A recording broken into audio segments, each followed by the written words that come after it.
Before I begin the discussion today about Marx, I want to touch on two things which we talked about the last time, which is Ricardo and trade, and also Prebisch.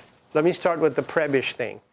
I had talked last time, or time before last, about how Ricardo's theory of rent implied that the price of agricultural goods would rise relative to the price of manufactured goods, mainly because the quality of land got worse as the country grew. You moved out to a margin with worse land, so there was a relative cost rise, independent of technical change, which might affect manufacturing and agriculture equally.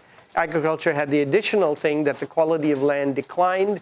As you expanded the country, on the margin, the land declined in quality, and so the price of agriculture will rise. And I made the point that this is the same argument as in Prebisch and Singer, but they are trying to explain why it doesn't happen.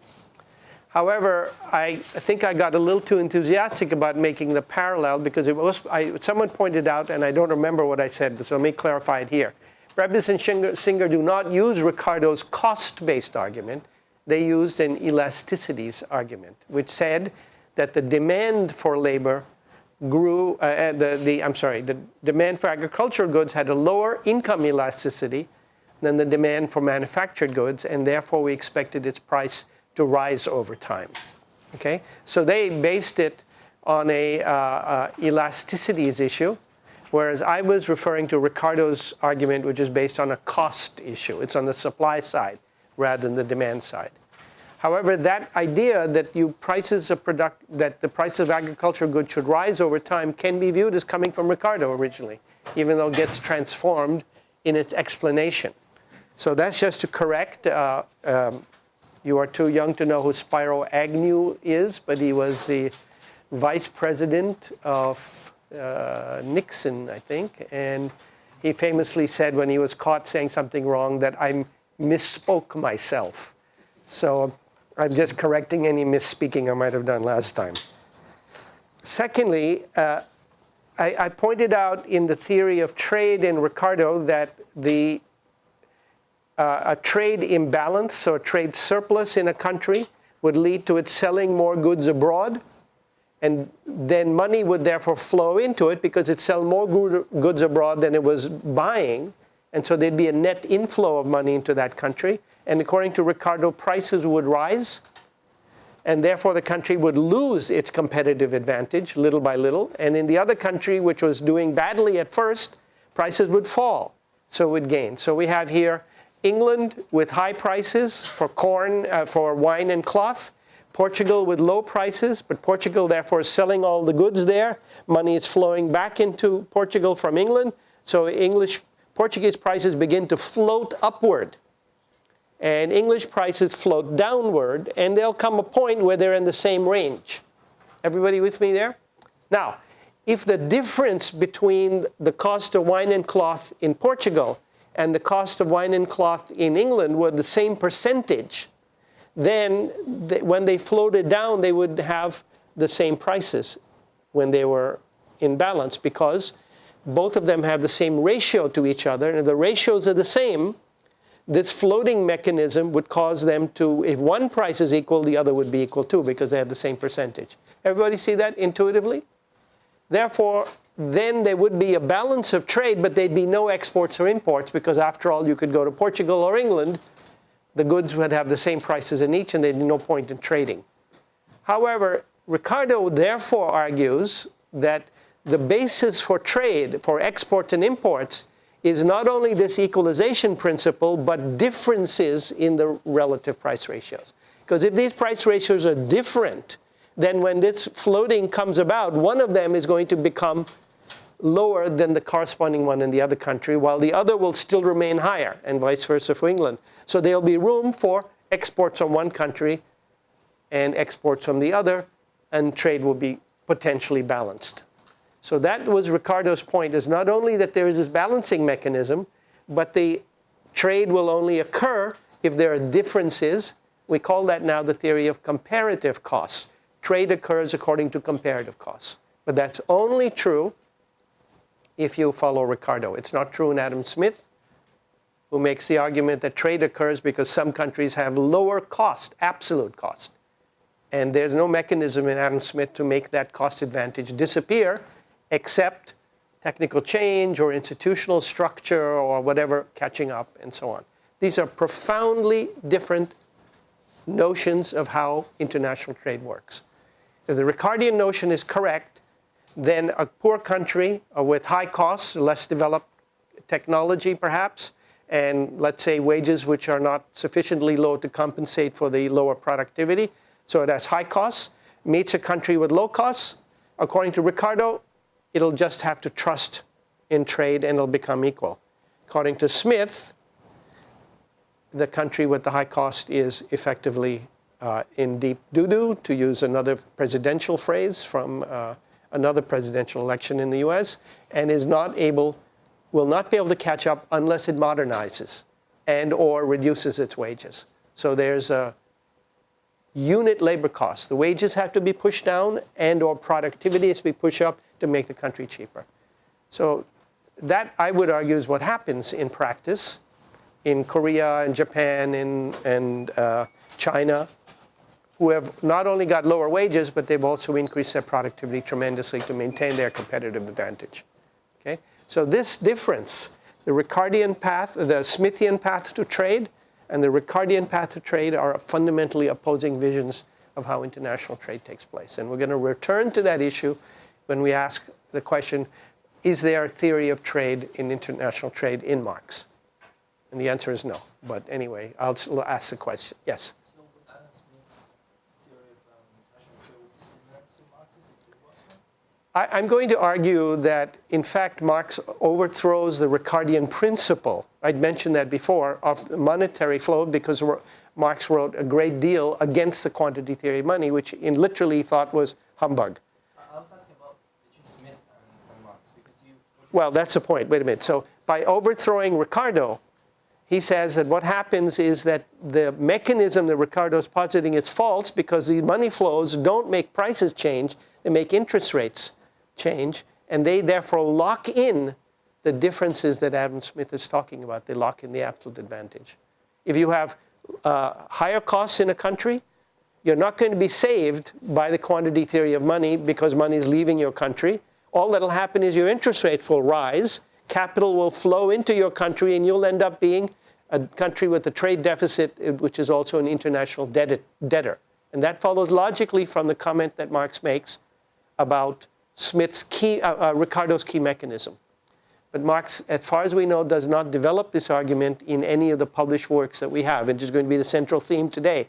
Why is there something not in Marx, some discussions of so many points that he studied and made copious notes and criticism, and it's not in Capital. And that's one of the mysteries that I want to plumb today.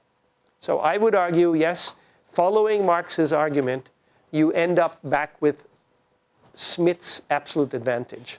And indeed, the person who picks up that argument 100 years later is Professor Roy Harrod at Oxford, who subsequently revises his own belief in the comparative advantage and switches over to a counter view, though he doesn't quite say absolute advantage at that time. It's near the end of his life.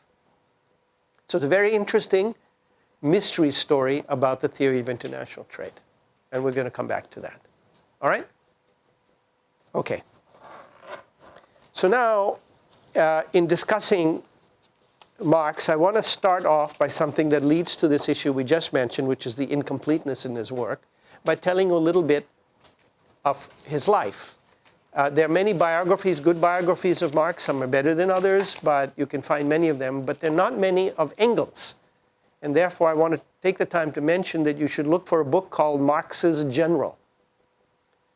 Engels was very interested in military history. And in fact, his early struggle, revolutionary struggles was was with a group of people fighting against the state. So he was very interested in military history and tactics.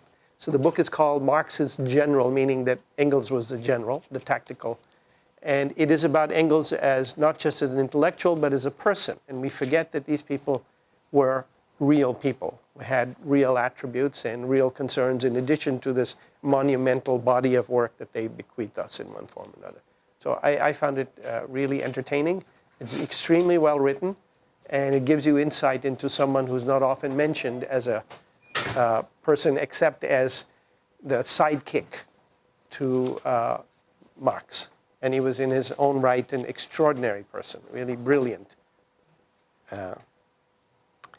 So let's begin with the story of these two young graduate students, because that's what Marx and Engels are when they appear on the scene here, at least in the beginning of my story, which is that they were born into an age in which industrial capital had been securely established in England, was moving into Europe, and capitalism had created machine production, revolutionized the labor process, but also an increase of productivity of labor like no social system has ever done. And Marx particularly emphasizes the strong, powerful characteristics of capitalism, these increases of productivity of human labor like no system has done. But it also left in its wake a trail of misery and devastation, destruction of the livelihoods of small-scale handicraft producers, weavers, spinners, tremendous displacement of workers by machinery, working conditions that are horrendous, which, by the way, still exist today in many countries of the world. Take a look, Google the working conditions in the factories, Foxconn, that makes Apple iPhones. And you will see that those conditions are like those in the beginning, and even worse in some ways, in the beginning of capitalism. Children were widely used.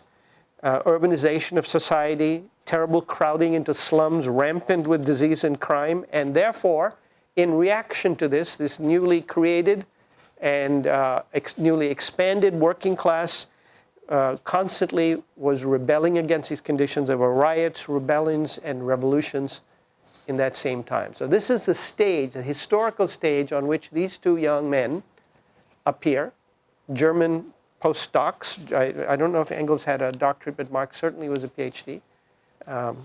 And they immediately moved in their work from philosophy, which was their first, especially Marx's first study, to politics, what we would call political science also, but practical politics, and then to political economy. Now this is important because that move takes time, and therefore they are looking at political economy in the beginning as philosophers, not really as what would later become their own brand of political economy. This changed and they developed over time. Engels was the first one to declare himself a communist, the first one to study the miserable conditions of the working class, and the first one to conclude that the economic factors are decisive to understanding the structure of capitalism, the social structure, and its path, its laws of motion. He's the first one to study political economy, and he's first to write what Marx, who was younger than Engels, called a brilliant essay about political economy. And it's Engels who was Marx's tutor at first, the first one to actually encourage Marx to proceed to study political economy. They worked together from the initial meeting in 1844, 1845, to some 40 years later when Marx died in 1883.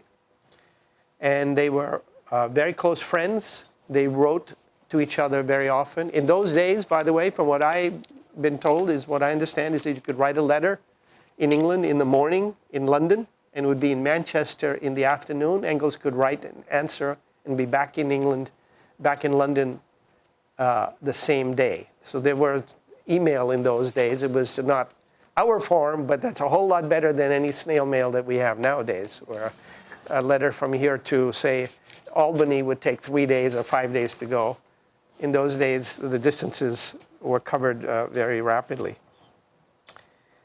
In their work, they studied philosophy, history, politics, revolutionary strategy, hence Engels as the general in that term, economics, sociology, anthropology, natural science, technology, military history and tactics, mathematics. Marx left behind a 900-page manuscript on algebra, analytical geometry, and differential and integral calculus, because in trying to figure out understanding of calculus to deal with business cycles, he became interested in the foundations of calculus itself.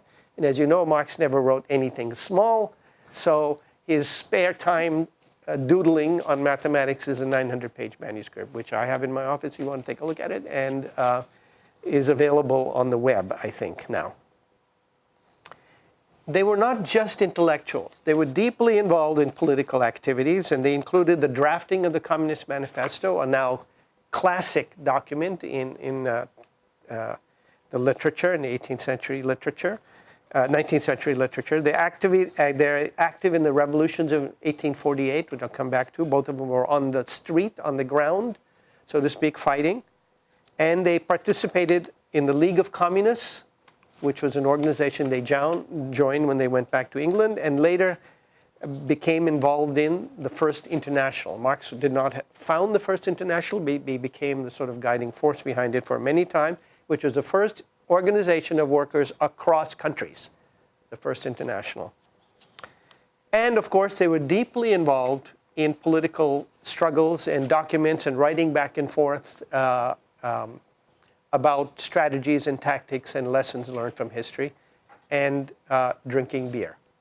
I've said this before, but it's an interesting thing. When I was at SOAS for a year in 1998, some group of people created a Marx Engels pub crawl, which was because where SOAS is where Marx lived, and when comrades would come from Europe, they didn't just come to talk about tactics, they also came out to drink while they were talking about tactics, and they would go from one pub to another. And if you're interested, I think I put it on Blackboard. I have the diagram of the Marx Engels pub crawl. Next time you're in London, you might see how many pubs you can get to before you begin crawling, which in my case was 3.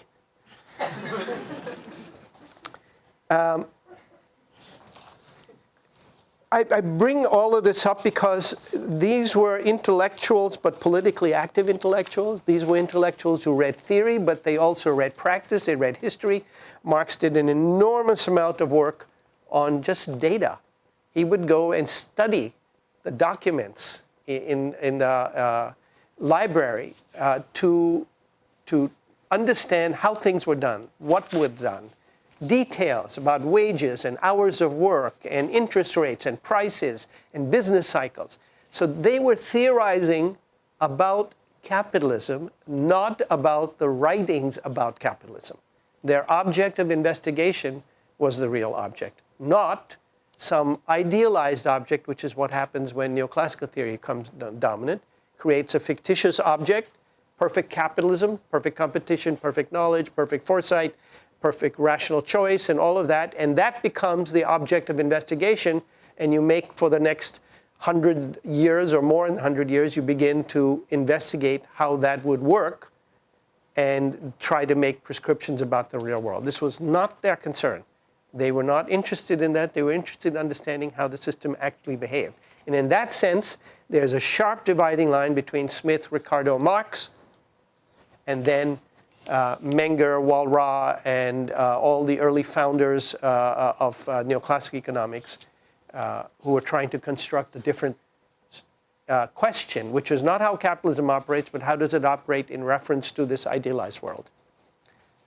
What I think of as a creation myth of economics, which is perfect competition. So in 1844, Engels published a book, a pamphlet called The Outline of a Critique of Political Economy. Now, at this point, Marx and Engels don't know each other, though perhaps Marx had heard of Engels, but Marx finds this essay so brilliant that he writes to Engels and says, you know, this is brilliant, and can we come and work together? And so they join together in 1845, and they begin to study everything. I mean, they remember the boundaries were not like, you're not like in graduate school. These are already postdocs, by the way, so unpaid postdocs. They're sitting where they are sitting in their attics and working on these things. And they begin to study philosophy, They begin to study political science, they study political economy, and of course they study empirical evidence. And Engels' first work was about the actual state of the working class. It was about the conditions of the working class in England. And in that time, Marx wrote a book called The Economic and Philosophic Manuscripts of 1844. Engels published his Conditions of the Working Class in England, which is a classic text. If you've not seen it, you really have to read that book. It is extraordinary. They collaborated on it remember, this is already 1844, just in the first year now.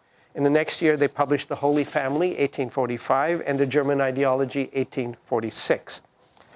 And the German ideology was intended to represent their nascent materialist conception of history. And they hoped to have it published. But the publisher who had promised to publish it changed his mind, and they were not able to publish the book. And therefore, they consigned it, in Marx's famous phrase, abandon the manuscript to the gnawing criticism of the mice. Now, this manuscript has provided work for I don't know how many thousands of academics. So it's a good thing we still have a copy of it somewhere, but it was never really published. It was just thrown away, and they started again. But it served to clarify their ideas, and that's the key point. It helped them work out their thoughts as they were developing. But as Marx and Engels worked, they also began to separate. Engels worked on other things than Marx. And when we think of Marx's work, though he interacts with Engels, and I will show you that in a minute, constantly talking to each other, trying out ideas, they're living in separate places, and Marx's work continues to become what we now have as Capital, plus other manuscripts that we have never seen or only partially published. But it took Marx 30 years after this initial beginning to end up where he ended up. They started 1844. Volume 1 of Capital comes out 1867, so that's already 23 years. And then Marx continues working 1870s and 1880s on volumes 2 and 3 of Capital. It's important to understand, therefore, that the point of view that they held changes over time. This is a very important point. You cannot take a quotation from 1844 and another one from 1857 in the Grundrisse, let's say, and another one in 1883 and assume that the argument and the understanding of the world has not changed. Imagine that I were to take from you something you wrote 15 years ago and say, well, this is clearly your point of view now. We might say, well, no, I've learned a few things in between, hopefully. And the same thing applies to them. And it's important to understand that they have positions that they take in the early part that they reject later on, especially since Marx continues to write. In the early writings, they begin as philosophers trying to uncover the real foundation of capitalist labor process, and the labor is approached from the point of view of alienation. It's not surprising, therefore, that these early manuscripts are very popular in political science and philosophy, but they represent a stage in Marx's work, in Engels' work. For instance, at this early point, 1844 to 46, the first couple of years of their collaboration together, Marx explicitly rejects the labor theory value. He's an anti-labor theory value person at that point. And importantly, as he himself says later, he takes over the categories of political economy, examining them for their social content, but not yet changing the categories themselves, not yet abandoning them. And that comes later. In the next phase, which is the next 2 years, these guys moved, by the way, at the speed of light. You're talking 1844 to 46, so they're monumental classic works, and then they throw it away and they keep on moving. So the next 2 years, he does the critique of Proudhonism. Proudhon was a famous progressive, very progressive labor supporter, wrote a book called Philosophy of Poverty. And Marx wrote what is a definitive and devastating critique called The Poverty of Philosophy. And that's, again, something that you should take a look at. By 1847, Marx is lecturing to the Brussels Workers' Organization, and he published that manuscript called Wage, Labor, and Capital. Now, when you read that manuscript, Wage, Labor, and Capital, many people say, well, these are Marx's ideas. But indeed, these are Marx's ideas when he was just beginning his investigations, and his ideas change over time. And in some cases, move to the opposite point of view. And that's something to keep in mind. Then he works with Engels in 1847-48 on the Communist Manifesto. So now they've already been working together for 3 or 4 years, and they've already produced one of the great classic books, texts about capitalism. And here they talk about capitalism in its general origins, its historical merit. They emphasize that it is a tremendously powerful and meritorious system in the sense that it raises the productivity of labor and creates wealth on an unparalleled scale. As Marx puts it, breaks down the walls of other modes of production by its cheaper prices and its capacity to grow. But it also creates tremendous misery.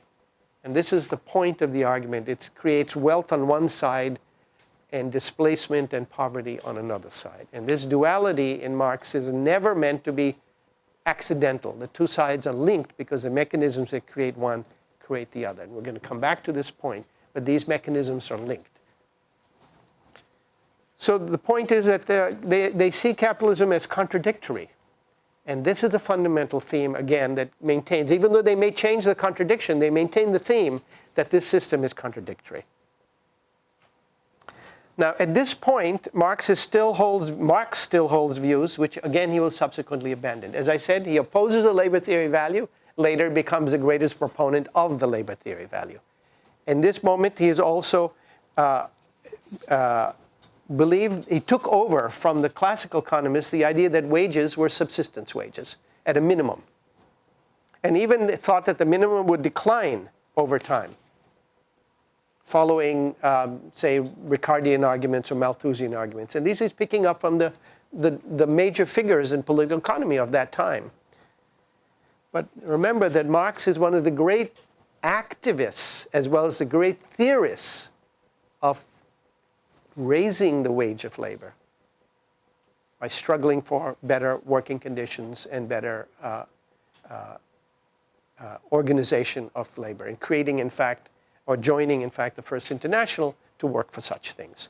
So the early argument is not the same. And if you take one of these and juxtapose or quote another, let's say on an exam, you're likely to get negative feedback, because I'm going to ask you to remember that you should know the dates and you should understand that some ideas change over time. Some are maintained, but even that, their form and direct content and some of their implications change over time. This is the way science proceeds. You learn, you develop as you go.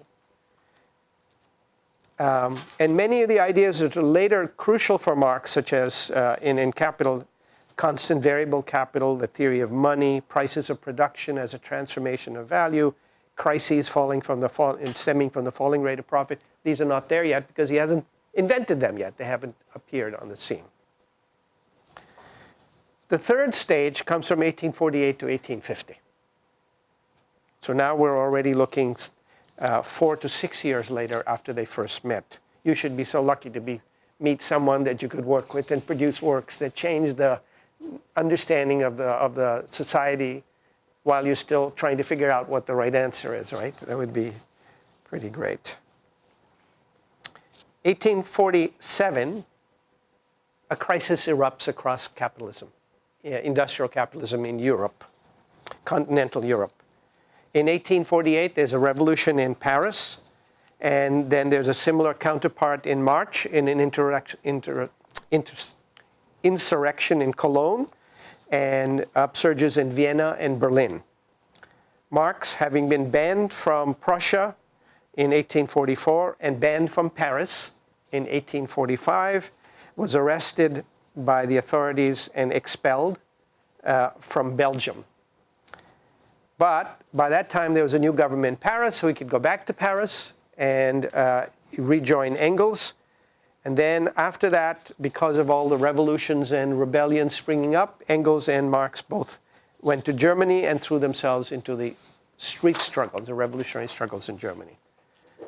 Now, these are very interesting moments in their history. They are, as I said, biographies of Marx and Engels that deal with these issues, and it's something to read. I can't pursue it too much, but anyway, one by one, these various European revolutions were crushed, and the survivors, not only people survived, some people died, Marx was a survivor, but he was now a foreigner because he was forced to renounce his Prussian citizenship, originally from Prussia. So he had to leave Germany. Engels stayed on to fight, literally in the streets and in the forests, against the German government. Marx went to Paris. He was expelled again. And by 1850, the counter-revolutions succeeded everywhere. The governments and the ruling powers came back. Marx and Engels found themselves in exile once again, and they were back in London. And they concluded from this period of time a couple of lessons, which are quite important for understanding this work. They argued that the principal cause of the defeats, they believed, was the relative political inexperience of the working class and its limitations in its leadership, and the fact that different working classes were not connected up, and you can see how that led to their future efforts to create an international working men's organization so that it would be connected across Europe. And they also believed that the petty bourgeoisie, those between the ruling class and the working class, who were in effect professionals like us and others, will always vacillate between the two sides, but in the end, whenever anything revolutionary happened, they'd move to the side of the ruling classes. So they wanted to understand how this worked historically. They wanted to understand the foundations of politics. And they also want to understand under which conditions another moment might arise for a similar revolutionary upsurge. And that was a very important theme in their investigations. After they returned, they began to conclude that new revolutions would be possible only in a period in which the contradictions in capitalism became acute and gave room for an upsurge against the system, exposed it, so to speak, to everybody. And this would happen in an economic crisis. So one of the things that Marx became very interested in was a study of business cycles and crises so that he could understand, so they could understand when that next moment would come. Because they believed that economic crises constituted potentially revolutionary situations. That was their guiding belief. So in that fourth period now, the 1850 to 1848, this is a stage in which Marx begins to work to develop his initial understanding, and is summing up his studies as he's writing them, and he begins to realize that a crisis is coming. He begins to understand the forces that are building up, and he begins to realize that there's going to be an economic crisis. And in fact, which comes actually in 1857-58. That's a well-known crisis, but it didn't lead to revolutionary upsurges. It's what we would call now a large recession, but not a Great Depression. The Great Depression was to come later, 1873 actually. But Marx, thinking that the crisis was coming, and having worked for now since 1844, so we're not talking 14 years, writing and not publishing, by the way, not publishing very much, of the academic work, wanted to lay out his ideas. And since he thought the crisis was imminent, he began to work at high speed, hyper speed, trying to write out his ideas. And that manuscript, which he wrote out because he thought if a crisis comes and he became involved again in political struggles, this time he might die. And there would be no record of his discoveries and his advances, so he wanted to lay them out. And that book, which he wrote in 9 months, 900-page manuscript, we now call the Grundrisse. Next time you're stuck on a paper, keep in mind that Marx could write 100 pages in a month of a work that is now read like a Bible in some parts of academic life, and different phrases and different passages lead to whole dissertations and books. But the crisis didn't come, and when it didn't come, he abandoned the Grundrisse also. He later says that when he looked back on it, it was written in a kind of muddled form, As he says, everything is mixed up like beets and cabbages, and that he began then to start working again on another manuscript. And that manuscript was going to be called Capital. Hang on, let me catch up. Yeah. The Grundrisse, by the way, was not known outside of, even in German, till fairly recently, historically, and outside in non-German, in English and other languages, till very recently, which is simply a mysterious document. Yeah. In the Grundrisse, which he wrote to clarify his own thoughts, it consists of an introduction, 2 sections on money and on capital, plus a fragment of an essay on political economists such as Bastiat and Carey. And this is where he first lays out his theory of value and of money. He works out the concept of surplus value and therefore unites existing theories of profits under this idea that profit comes from this general pool that he calls surplus value, profits, rents, interest, all deductions from this pool.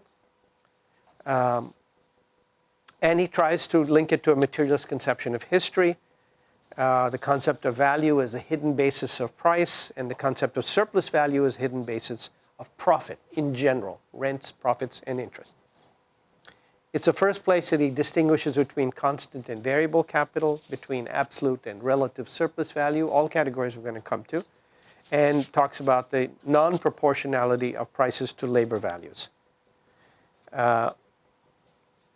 But as he himself says, it's a manuscript, it's a kind of work in progress, and it's kind of difficult to follow the logic because there was no editing, no revision, nothing. He thought he might die at the end, so he wanted to make sure he got it all in place. And to go from the Grundrisse, published in 1857-58, to Capital, took Marx essentially the rest of his life. And since he died in 1883, there was a lot of work that went between the two. And I bring this up again. It seems sensible to take the Grundrisse, an argument from the Grundrisse, and add it to an argument in Volume 1, another argument in Volume 3, and make some kind of story out of it. But if you don't pay attention to the changes in the argument, you'll in fact be attributing to Marx something which is either he didn't say or didn't want to maintain, and therefore creating confusions which are of your own making. It's very important, and I'm going to be careful to avoid that mistake of jumping from one different thing to another. Marx says, reviewing his own manuscript, it has a style which is dull and wooden and smacking of an ailing liver, in which everything is jumbled together like beets and cabbages. And he's talking about his own work here. Pardon? Where did he write it? This is in the book by Nikolaus, which is about the development of Marx's work. Pages 24, 25. It's Martin Nikolaus. I think I give you the exact citation. I don't think I have the printout of the, but I can give you the exact citation. It's a famous book. Yeah.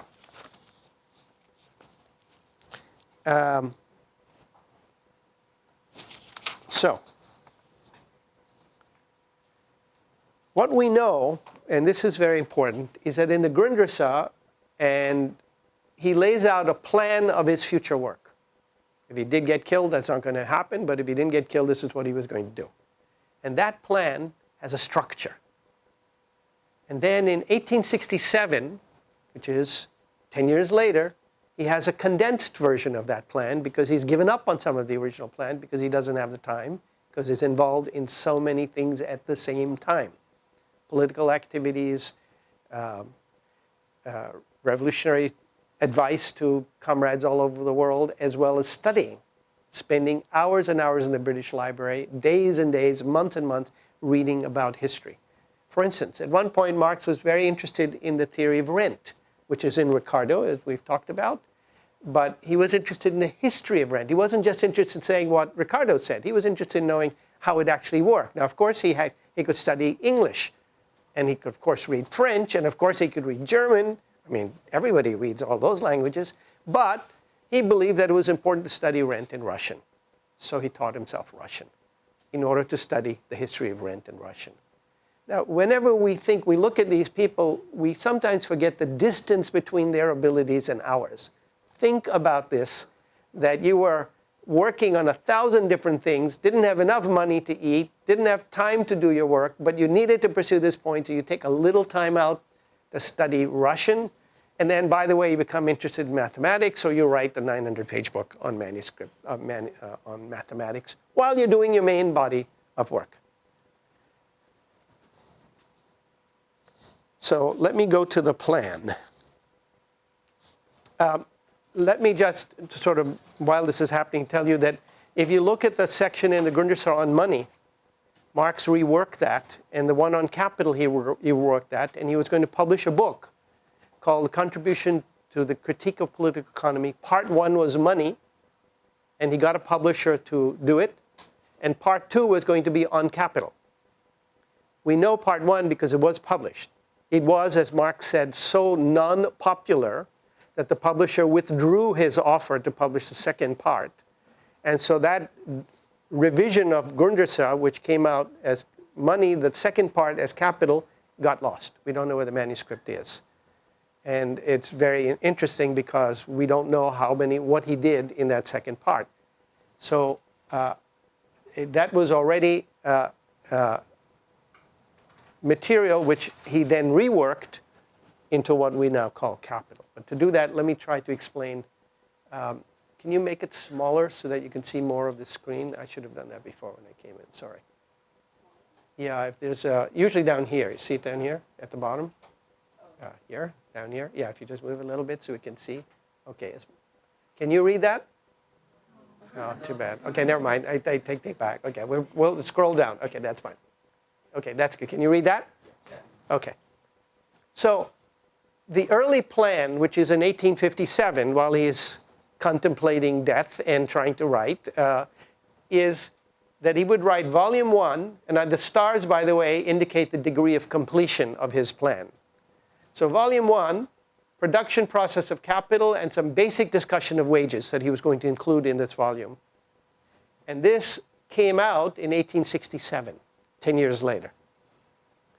Volume 2, the circulation process of capital, and he was going to include a section on productive and unproductive labor, which did not appear in Volume 2, as a matter of fact, because he revised the plan. And Volume 2 is semi-finished because Marx dies before he gets to Volume 2. Volume comes in 1867. He tells Engels, I'm working on it. I'm almost got it. I'm going to be there. 1883, he still hasn't done it because he's been involved in so many other, including political activity, by the way, and so many other things. Volume 3, which was going to be the production process of capitalist production as a whole, was going to include basic laws of competition, crises, credit, and land rent. Now, in Volume 3, actually, we don't have much on crises. We don't have much on credit. We do have a whole section on what Marx himself calls the sickening passages on land rent.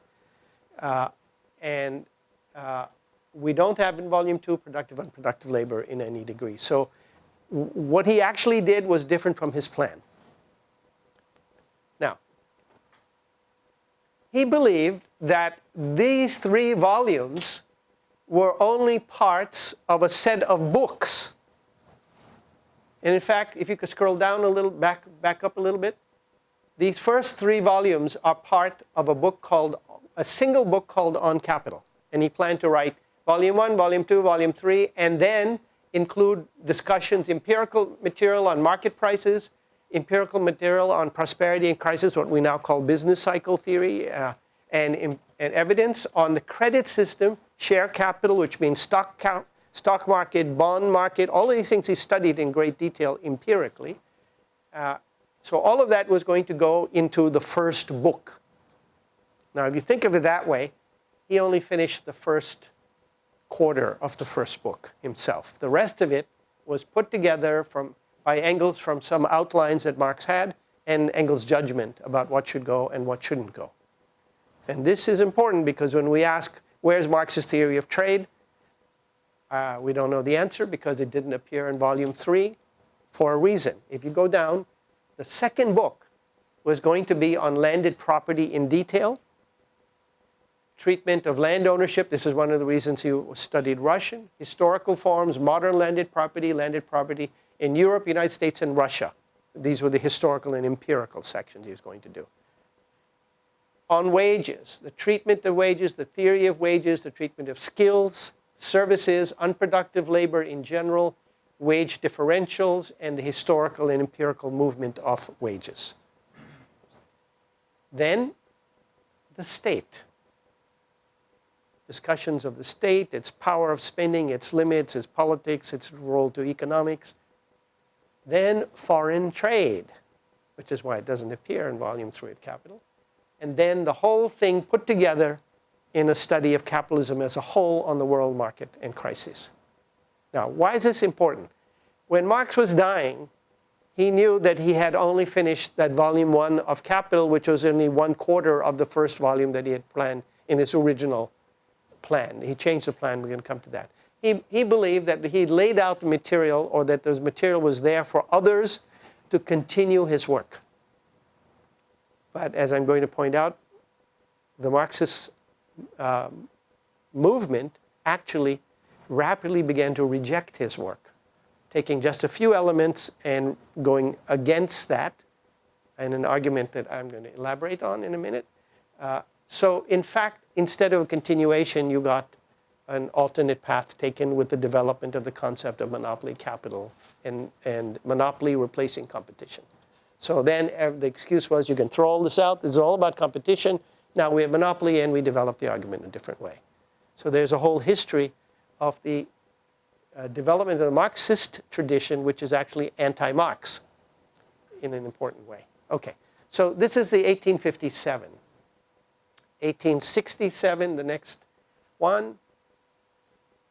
These are the plans that the last published plan, and he writes in a letter to Kugelman. If you have access to the Marx Engels letters, which should be in the library, you should look up this letter because it has a lot of other things, talking about his ill health, about his poverty, and all of that. And those are the things that were preventing him from doing work because he didn't have enough money, he didn't have time.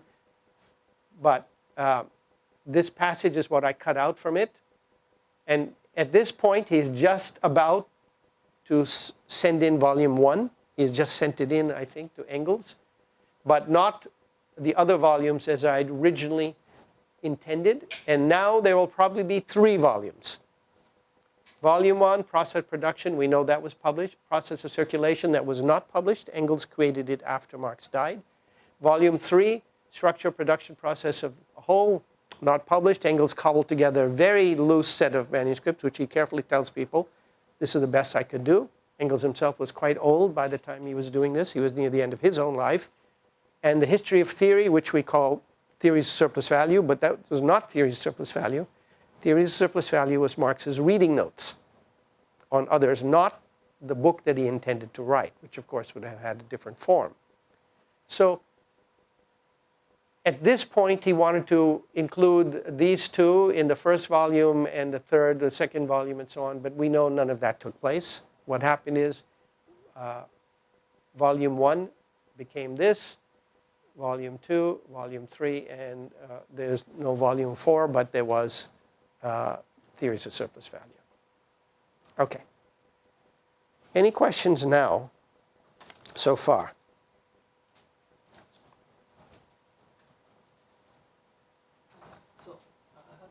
Yeah. Which we don't have to go into right now, but so you think that Marx abandoned his philosophical...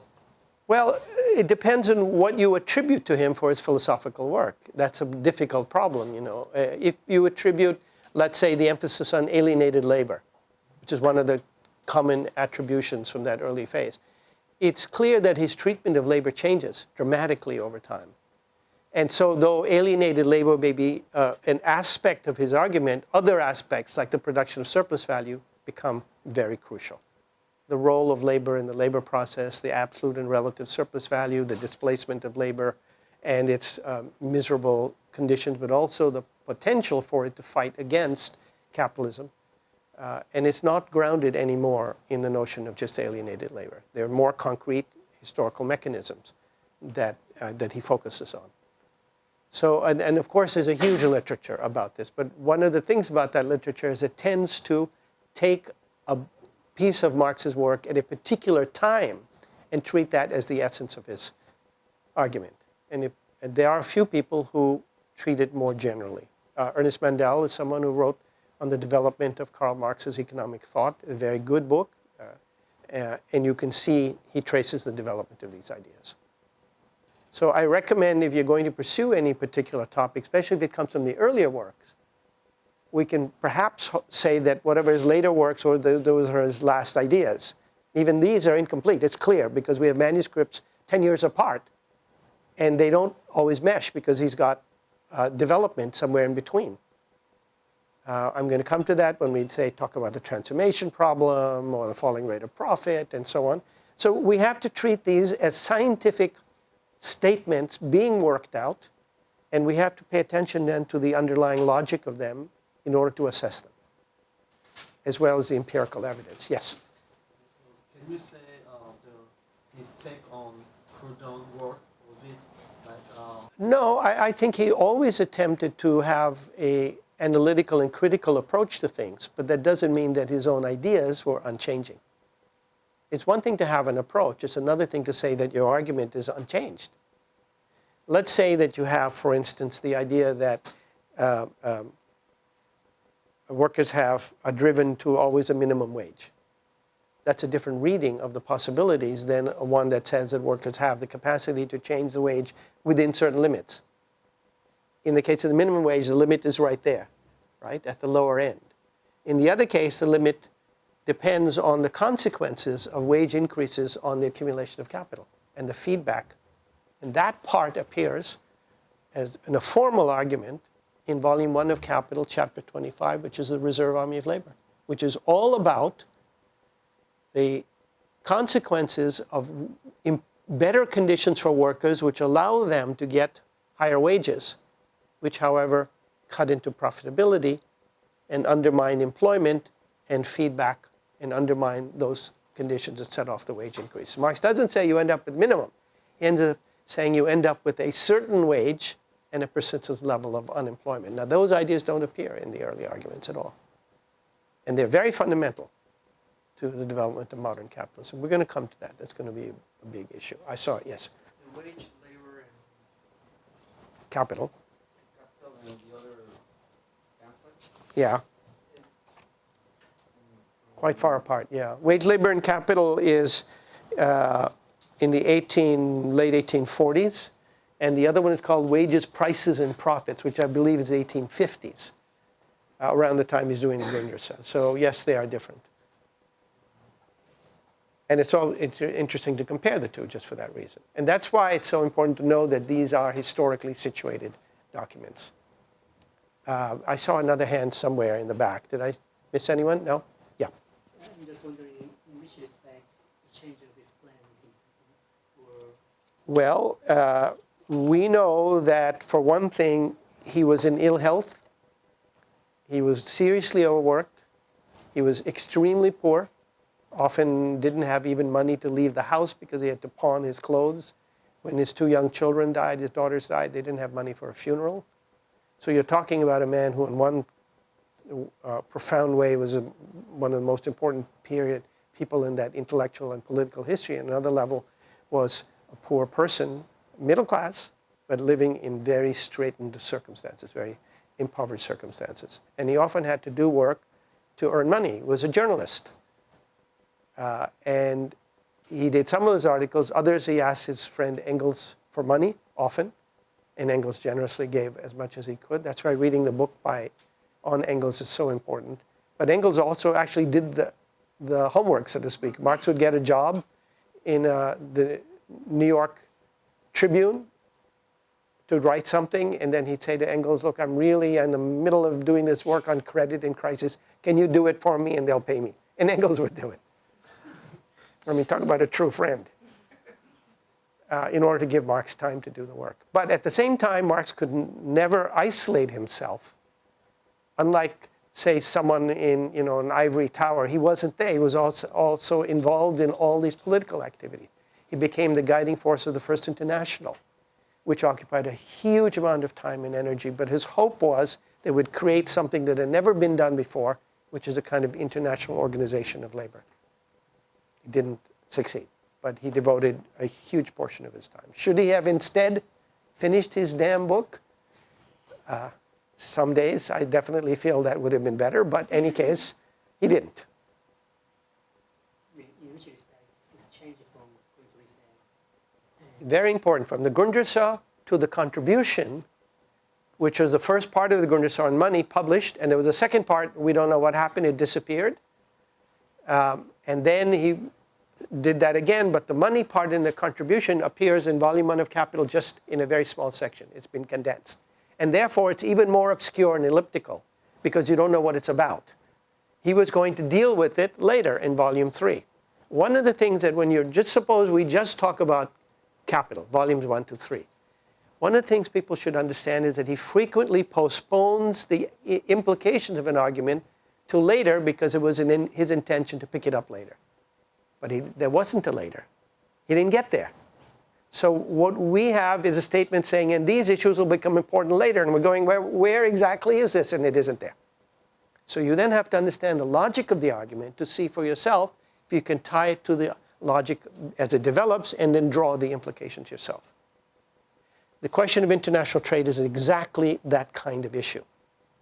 The laws of money appear very abstractly in volume 1 of Capital, just on the part of money that's related to commodities, because that's a development, historical development money.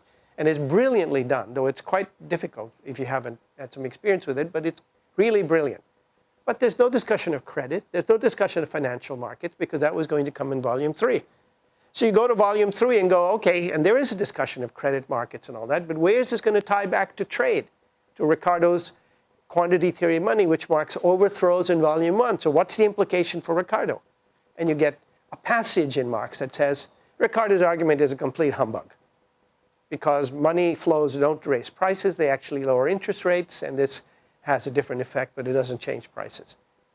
And so then you go, well, what does that imply for Ricardo's theory, which is the dominant theory from the time of Ricardo onward? How did Marx deal with it? We know he read it, we know he made lots of commentaries on it, but we don't know what those are.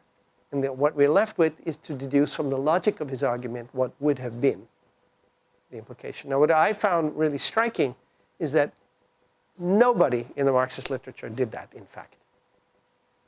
I stumbled on it because I began to follow the critique of the quantity theory of money, and then it became apparent to me that you couldn't have Ricardo's theory, and Marx clearly rejected that verbally, but where was the rejection? And then I found this passage.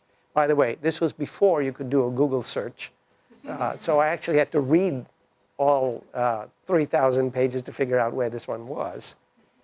And you don't know what you're looking for. How do you know? Until you see it, you don't know. But then when I saw it, I realized this was the key to overthrowing Ricardo's logic.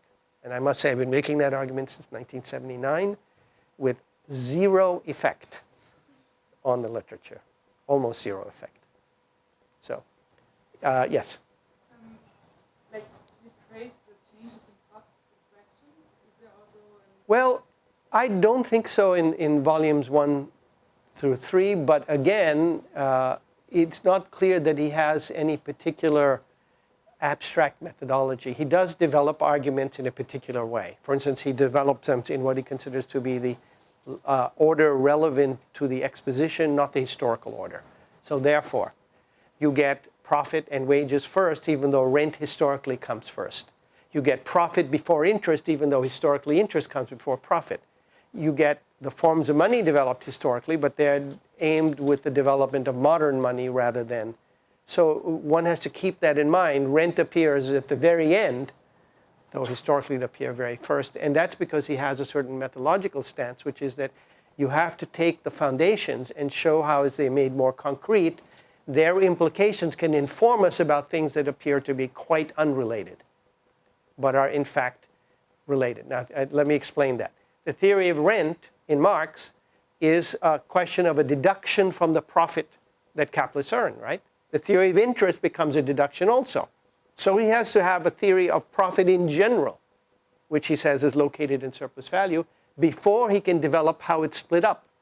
But it's not just a matter of splitting up. You have to develop finance capital and landowners, and you have to develop the laws of competition of rent and the theory of rent, and then develop also the theory of interest, stock market, before you can come to that. So he knows where he's going because he's been studying these things for 30 years, but he's writing them in a particular way. That's his method. If we don't pay attention to that method, we try to force fit and say, well, why can't we talk about rent? And we've got profit rent right here. You could, but then you're going to miss the connections that are crucial to explaining it. And I want to come to this point almost immediately, but yes. I'm not sure how relevant this question is at this time, so it says that ideas have political, if not political roots, political influences. Let me take the first point. Marx is the one who makes the distinction between the classical economists and the vulgar economists. What he calls vulgar economics could be viewed as what we now call neoclassical economics. An economics of the celebration of the surface of exchange as a fundamental relationship of equality and optimality, rather than, as Marx says, going underneath it to the subterranean production sphere where you see inequality and class and exploitation and misery. All of that appears invisible in exchange because everything in exchange is, you don't have to do it. You don't want to buy it, don't buy it. You want to buy it, buy it. You don't want to work, don't work. All in the surface of exchange, as he says, is the surface of equality. Underneath is that dark and dank process of production. So he starts on the bottom because he believes that this is the foundation for exchange and wants to show that the laws of exchange are located there.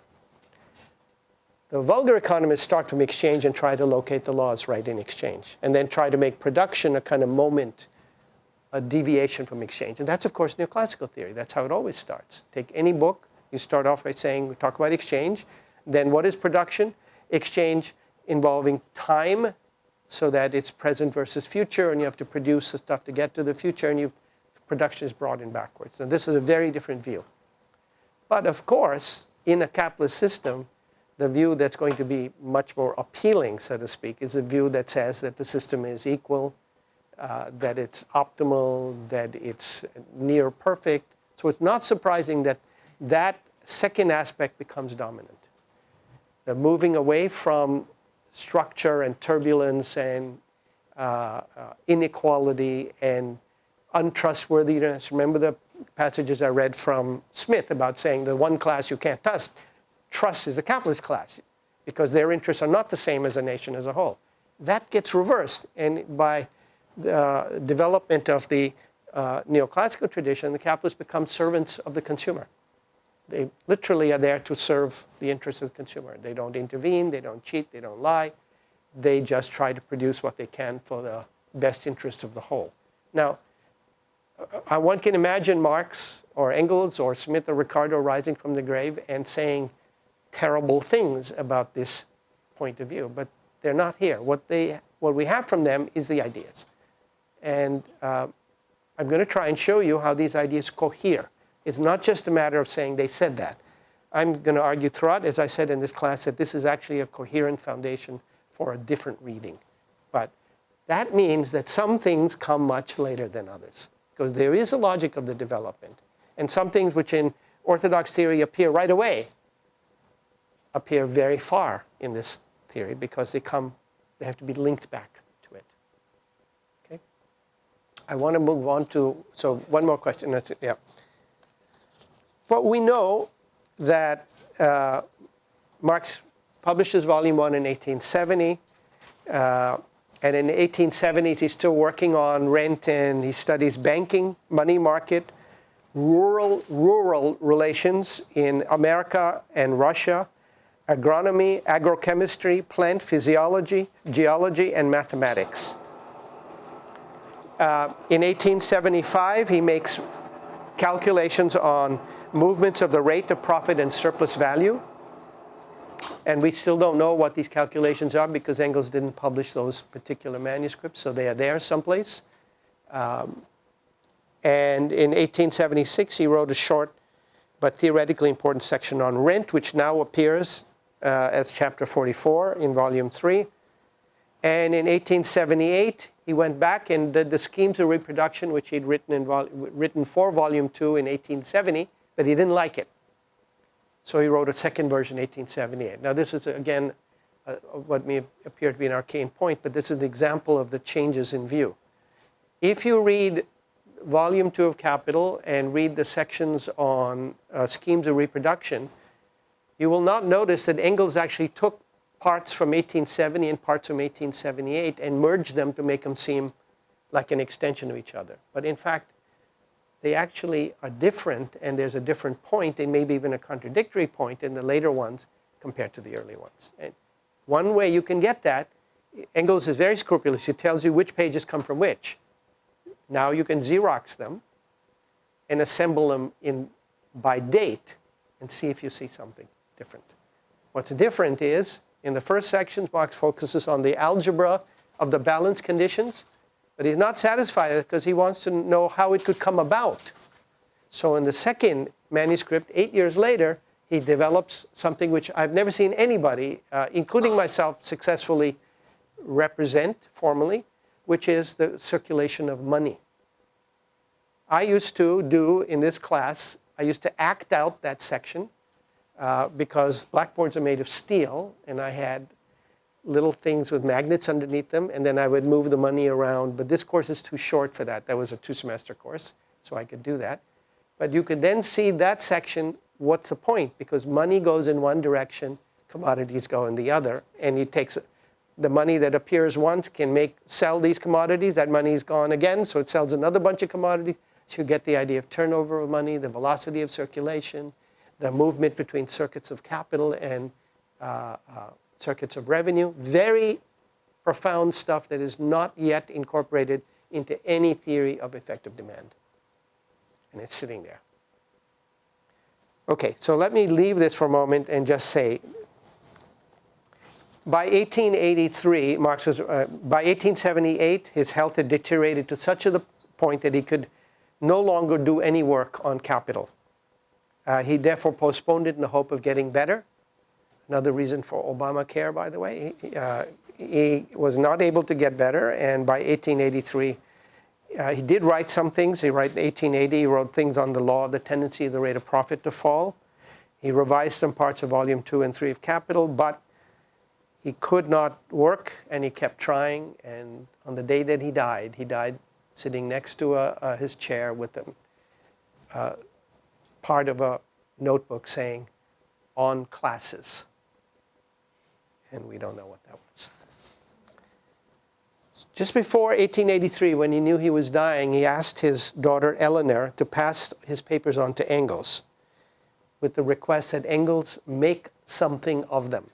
And it fell to poor Engels, who was already an old man with bad eyesight, to take this huge mass of material, which Marx had done in rough order, but if there's anything like my office or my study, which apparently was worse, it was a huge task, and Engels spent the remaining years of his life putting these documents together so that we now have Volumes 2 and 3 of Capital. And this point is important. Volumes 2 and 3 of Capital are not what Marx wrote, but what Engels was able to extract to the best of his ability from the huge mass of material that Marx left to him. And so when you look at that material and you think, well, are these statements consistent? How they follow? You have to keep in mind that there may have been an argument, or perhaps it wasn't worked out. There may not have been an argument. But whatever it is, this is what we have. And we have to approach it like that, conditionally. And that's why I put the emphasis on the logic of the argument rather than the word. Because sometimes the words disagree with each other. The treatment of interest in Volume 3 of Capital has two different points of view, which will be emphasized in my book when it comes out. But I trace these different points of view in different time periods, and they give you quite a different interpretation of that. Okay? So then this brings me to perhaps the second major point. This first one is on the history of Marx. The second one is about the incompleteness problem. And the third is going to be about the history of Marxism, Marxist thought after Marx. Now the incompleteness problem. We have this difficulty. There are issues that are not connected between Volume 1 and Volume 3. let's say the theory of credit, or the transformation problem, or business cycles. So the theory of growth is not fully elaborated. The money part is not really developed. So what do we do? If you do that, you're faced with the problem, a typical problem in the literature, in the Marxist literature. People try to reconcile the two parts. Now, one way to reconcile the two parts is to say that the essence of the argument is in the part that was finished, volume 1. It's surplus value, it's exploitation, it's profit coming from surplus value. All of those are the fundamental elements. They're really in volume 1. And volumes 2 and 3, yes, they're not finished, but so what? Well, the so what, the theory of the falling rate of profit appears in volume 3. And at least in Marx's estimation, it was one of the most important things that he developed. And yet, what we have is incomplete. So another possibility is to take what Marx does in volume 3 and say, no, it isn't just a minor elaboration. It's really fundamental, and we take it as it is. But then the problem is that we don't know what it is because it's not complete, and we don't know the elaborations. And so these two schools also end up empirically focusing on the fundamentals or focusing on the phenomena. And if you look on the phenomena, they appear to contradict the fundamentals. Then what do you do? The problem is similar, as I mentioned to you last time, to imagining that Newton died in the 12 or 13 years, whatever it was, between completing the theory of gravity and solving a problem that he could not solve, which is if gravity makes masses come together, if apples fall off a tree and fall to the ground, why does the moon not fall off the sky and fall to the ground?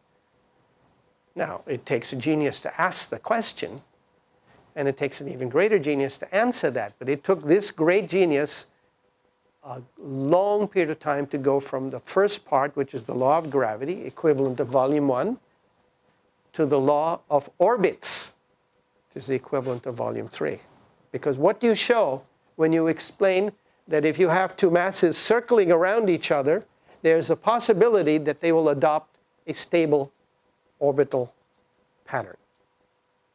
To prove that is enormous because it shows that you don't have to overthrow the law of gravity, because this is a concrete expression of it when you introduce movements of bodies relative to each other under certain conditions, right? If Newton had died, then his followers would have been confronted with this problem. Either the moon is like a secondary phenomenon, and we don't really care about that because the apples are here and we're falling on the ground and we focus on apples.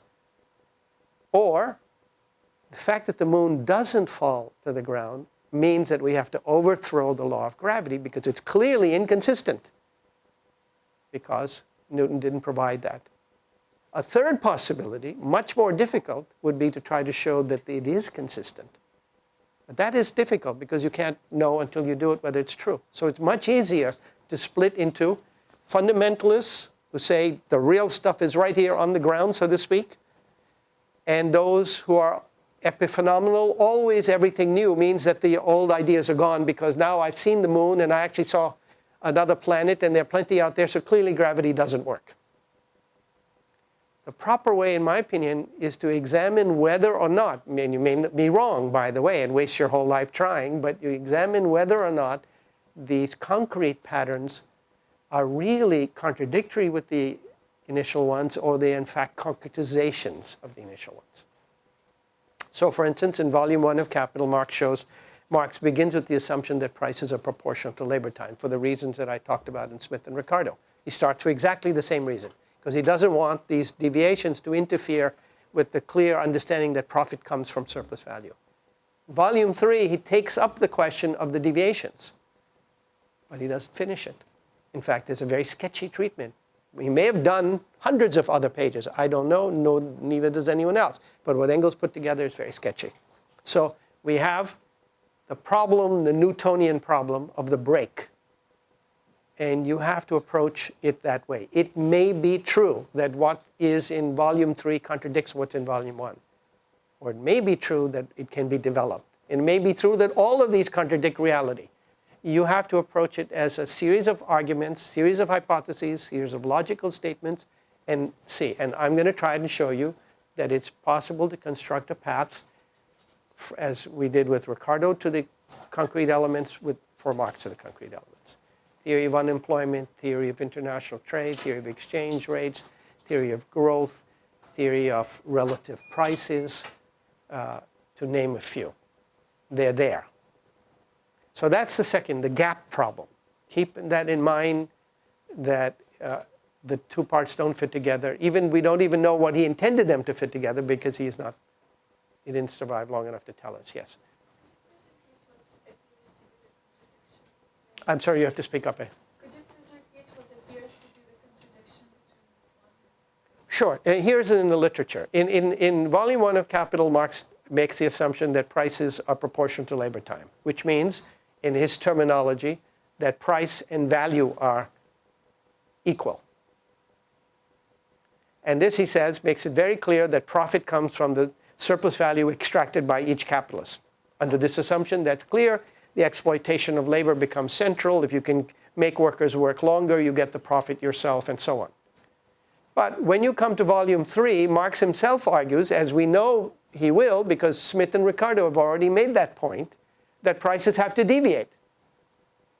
And then the question is to explain the form of their deviation, because it gives rise to new phenomena. One of the phenomena is that it seems every capitalist gets their profit from getting a normal rate of profit on their capital. And Marx's argument is that's just a superficial view of it. What is actually happening is that surplus value is being transferred from one sector to another. If price goes above value, you're receiving a profit above surplus value, which means somebody else's capital is paying for that difference. If price goes below value, you're not receiving all of the surplus value you yourself extracted as a capitalist, and it's going somewhere else. So deviations of prices from values imply transfers of value. Now, that leads to a problem, because in the transformation problem, these transfers add up, so they end up zero. What one capitalist gets as pluses, all the other capitalists and other capitalists get as minuses add up to zero. But that turns out to be insufficient, because when we develop the problem further, the transfers don't turn out to be between capitalists, they're between buyer and seller. And not every buyer of a good is a seller of a good. A buyer of a good can be a worker, the seller of labor power. The buyer of a good can be a capitalist, an owner of the means of production. So then we suddenly have transfers of value that take place from the capitalists across circuits of capital and revenue. And it turns out, and that can be shown formally and will play a part in my book, that these transfers add up to zero, but they don't necessarily add up to zero within the circuit of capital. In other words, total profit can be different than total surplus value, because some transfer goes outside and some stays within. A simple way to think of this is, think of capitalism being done in Manhattan, but workers and capitalists living in Brooklyn. Workers live in Staten Island, of course, and capitalists live in Brooklyn. So buyers who are buyers as personal consumers are buying across the river, so to speak. Now we can add up all the transfers within Manhattan and all the transfers in Brooklyn and Staten Island. The sum of these two transfers is the balance of payments. It's zero, of course. But not all of them will be, you could have a positive sum here and a negative sum here. Now that simple principle turns out to explain why profit can be different from surplus value. In other words, one of the key problems in the transformation problem. Now my argument is not only can you do that, but all the elements are there. Nothing I said is taken from anywhere else except the argument in Capital. The circuits of capital and revenue comes from Volume 2. It plays a big part in Volume 2. Did Marx do it just for the fun of it, or did he have in mind using it for this issue of transfers? Well, we have some clues. He had definitely an intention of using it for transfers, but he didn't. And the Marxist tradition, instead of picking up on that gap and asking how could you deal with it, simply either defended the hypothesis that profits must be equal to surplus value, or said, well, look, clearly they can be different, therefore surplus value has no link to profit. This is exactly the Newtonian problem that I was talking about before. And we're going to come to that. The literature is replete with this kind of issue. Okay, let me make sure that I take the third part of this issue, which is the adoption or non-adoption of Marx's work by the Marxist movements. Already before Marx died, some of his ideas were becoming popular in the labor movement and in organizations, institutions like the Social Democratic Party in Germany, which was a labor-linked political party. But at the same time, the ideas that they inherited about Marx were only in Marx's handwriting, so to speak, in Volume 1. Volumes 2 and 3 appear to them like kind of ravings of some academic lunatic. Who cares about turnover time? Who cares about schemes of reproduction and balance conditions? And so different people picked up those arguments and ran with them, developed them in different ways, theory of growth, theories of crisis, but often in isolation to the other parts because the other parts were unfinished. And you could do that. You could say, well, it doesn't contradict the rest, so there's no other reference to it. So that was one element. People would take elements, and for instance, the theory of falling rate of profit appears in Volume 3. Now, Lenin says, well, this is not a very important issue, really, and dismisses it. Rosa Luxemburg goes even longer and says, well, so what if the rate of profit falls? It'll keep falling, capitalists will get used to a smaller rate. She says the whole movement will take as long as it takes for the sun to cool, and we have more important things to do. So both of them dismiss that argument as being not relevant to the reality that they are working with, which is the reality of the development of capitalism. So then they develop the argument in different ways. We know Rosa Luxemburg puts emphasis on the realization problem, the problem of selling goods. It's sometimes considered to be a problem of effective demand. And that's picked up by Koletsky and becomes a foundation or part of the foundation for Koletsky's work, and which is linked then to the Keynesian argument. I would argue that's direct opposite of the actual argument in Marx, but anyway, it becomes a dominant part in the Marxist tradition. Boran and Sweezy pick it up. And through them, the idea of underconsumption theory, or realization problem, becomes the definition of Marxism. Yet, in fact, it's not in Marx. You can pick up quotes in different parts, but the argument is substantially different. Another issue.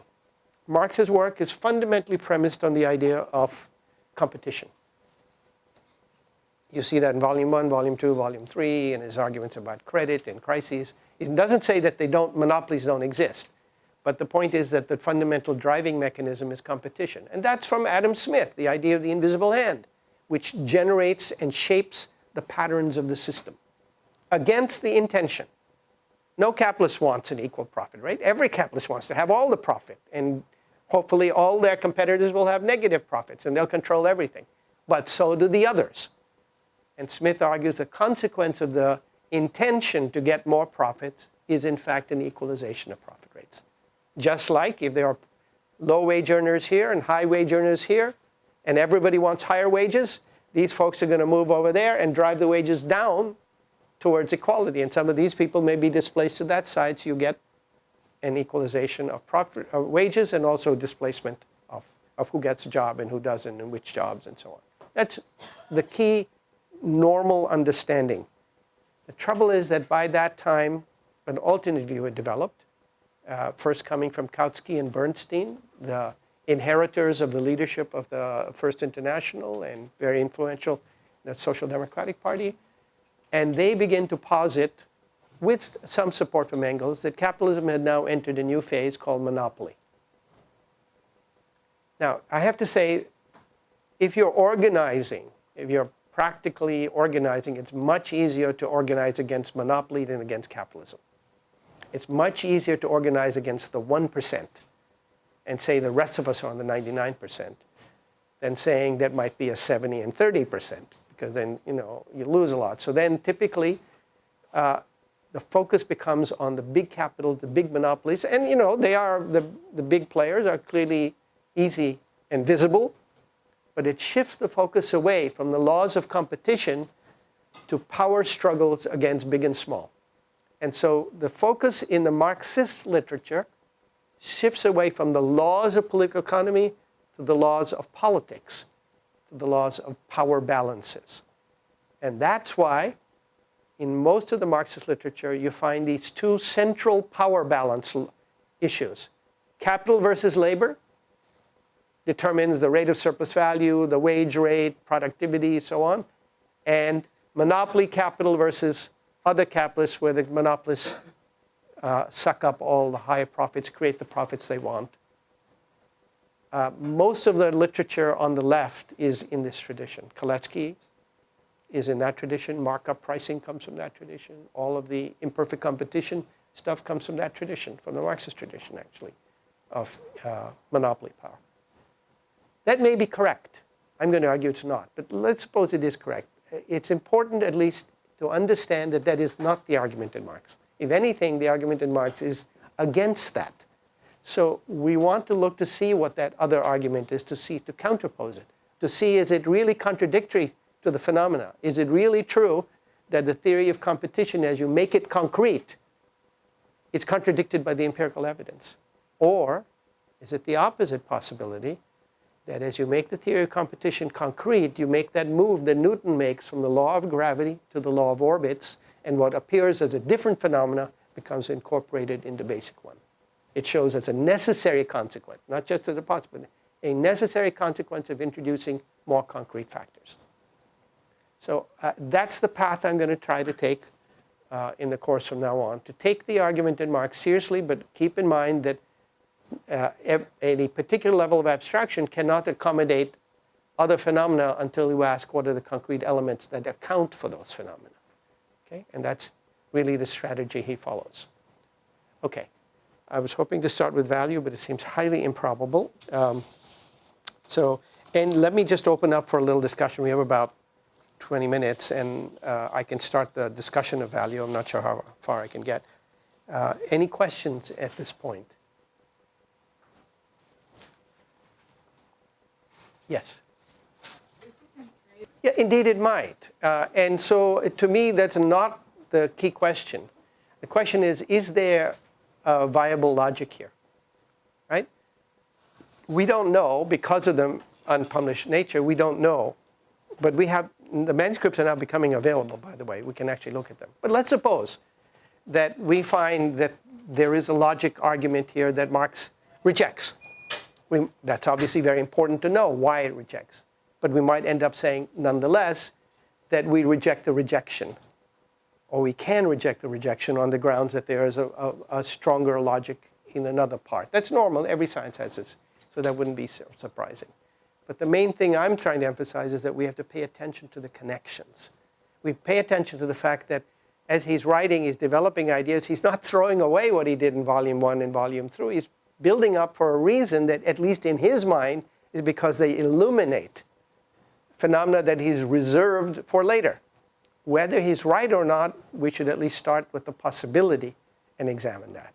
And I think you'll find something very surprising when you do that, that it frequently does, like in a kind of snap, you see things fall to place. You see, that discussion there, which of course he never refers to again, fits right here.